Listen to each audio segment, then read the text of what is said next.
ये राजा चढ़ल जवानी और कुछ लूर से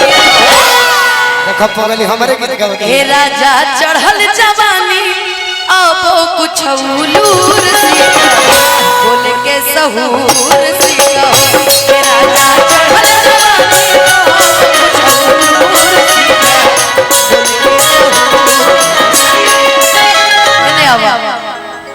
कि रहला कि बहुत रहला पीरो में कि बहुत रहला पीरो में और रहल गोरखपुर सीता बोल के सहूर सीता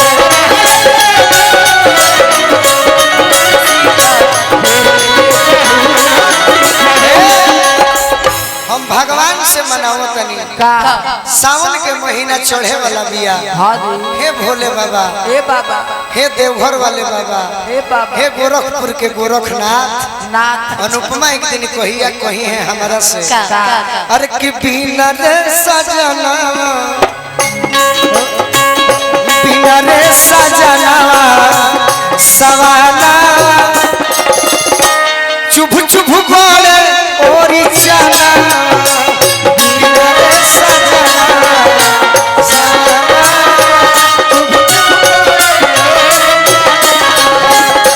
गिरी मझी मझी सी परे अरे रही तो एटुअरु घरे गिरी मझी मझी सी परे अरे रही तो एटुअरु घरे अनुपमा टुअरु बुझल टुअरु माने मुअनु कह मट्टी लगनु कह अब भोजपुरी में टुअरु कह ऐसे हो कहर भाई जैसे है ना है वो वीडियो कोनो पबाऊ टूर जेकर कोई नहीं गिरी मझी मझी सी परे अरे रही तो ये टुअरु घरे का करीती अरे कि पोरे पोरे टूटता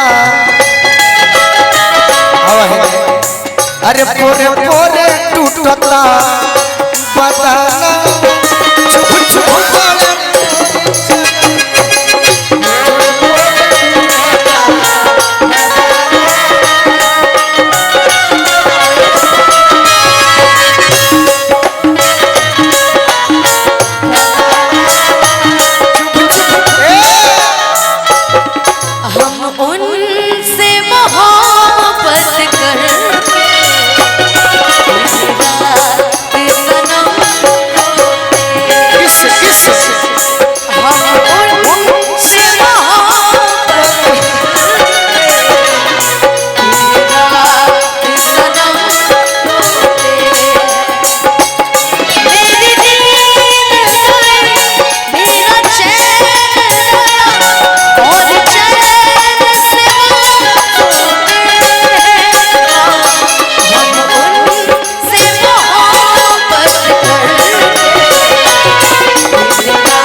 और का कल पे लेते हो अनुपमा जी एक दिन ओके अपना बोलमुआ से कहबू क्या कल पे लेते हो तहरा लताया माया सुनिए सुनिए सुनिए जब मेरा पति उतना बाहर रहेगा जब मेरा पति के बिना सूना लगेगा चाहे रहियो के ना मानी नहीं तो हम वो नहीं कहेंगे हम ये कहेंगे क्या कहोगी जान ओ बंगला गाड़ी कंगना सब दे देना उसको सजना आग लगे उसकी जो मन को आग लगे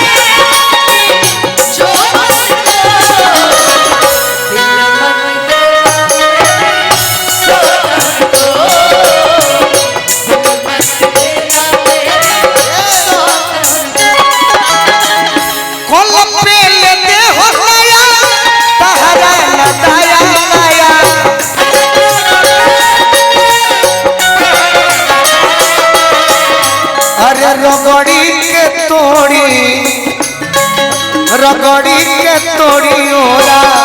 चाहना चुप चुप बड़े और जाना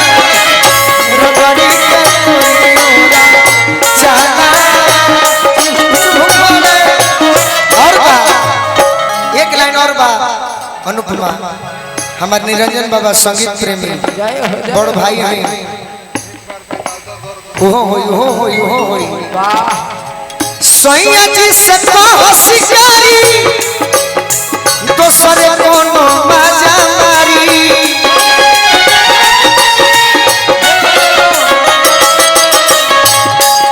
जब केहू साथ ना दी यूट्यूब वाला भाई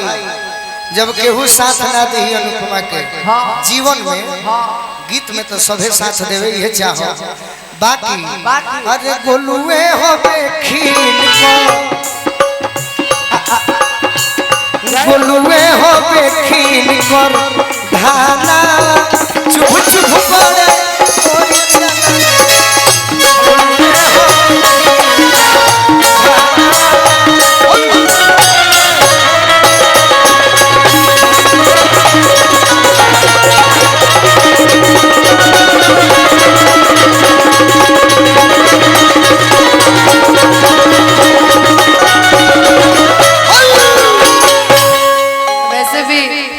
आपने कहा ना कि जब कोई साथ नहीं देगा, वैसे भी मुझे किसी के साथ की जरूरत नहीं है। आप हमारे लिए है ना जीवन भर। बस अब धरती पर और किसी चीज कमी